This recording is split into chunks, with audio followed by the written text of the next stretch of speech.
things were hard, very hard, and then we saved up. Yeah, at that time you got tax rebates at the end of the year. If you got married in October or you had a baby or something in the April, you got money back from the tax people.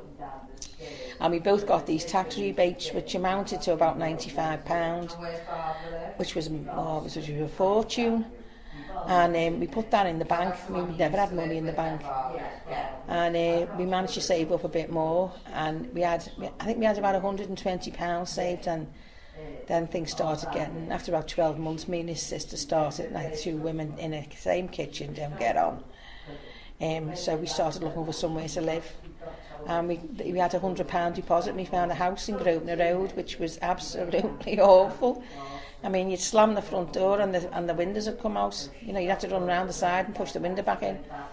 But his dad and his uncle, it was make, do and mend, and the old lady who'd left the house had left an old sideboard in it, and because it had a stone sink in it, my father-in-law said we'll take that out, and he found a sink unit top on a skip. Well, it wasn't a skip, it was the tip, I think. And he fashioned a sink unit out of this sideboard and put the sink unit top on it. Oh, I was made up, I had a sink unit.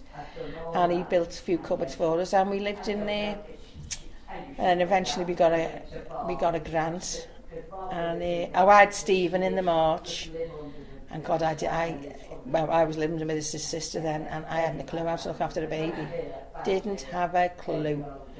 Only for his John's sister, helping me to cope. I don't know how I'd have coped. But then we moved out and I'd settled down. And in 1972, I had my daughter. And I couldn't believe I was so lucky to have a boy and a girl. And then through all that, I mean, it was any old job I took. It was, we were hard up. And I wanted to be at home with the kids. I didn't like leaving the kids with anybody. So I wouldn't work. I didn't work. And then things would get so bad, we'd have no money. I'd have to go looking for little jobs. You name it, I've done it. I've cleaned a private house in Queen's Drive. I've worked in the Lone Laundry. I've worked, you name it, I've worked there. I was an auxiliary nurse in Newham General Hospital, and that's a whole story by itself. That, but and then I couldn't. It wouldn't fit in with the kids, or something happened, and I used to pack up. And this was all through our married life. And but eventually things got together, and we started. The kids got older. We always managed somehow. I don't know how we scraped through.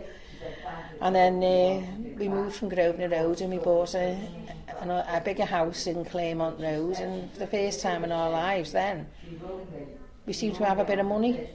And I got still only work part-time because the kids were in the early teens, and I still wanted to be there when they went to school and when they come home from school. So I got a job on the home help. And I didn't really like it that much. It was very depressing. And I was a home help in Lodge Lane on the night when all the riots happened in 1981. And in the morning, and a lot of my clients were all lived in all the little streets off Lodge Lane. So what a morning that was when I walked up Smithdown Road and there was all these police vans, and my friend said, you didn't know what's been going on?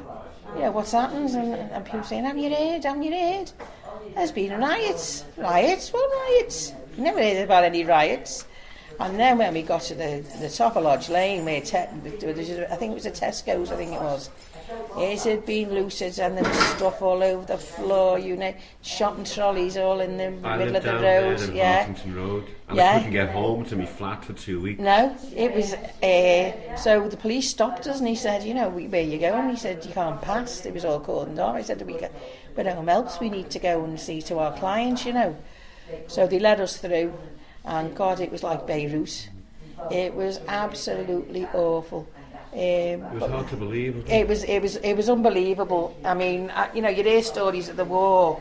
I mean, I don't know how people ever got through the war. I mean, they're amazing.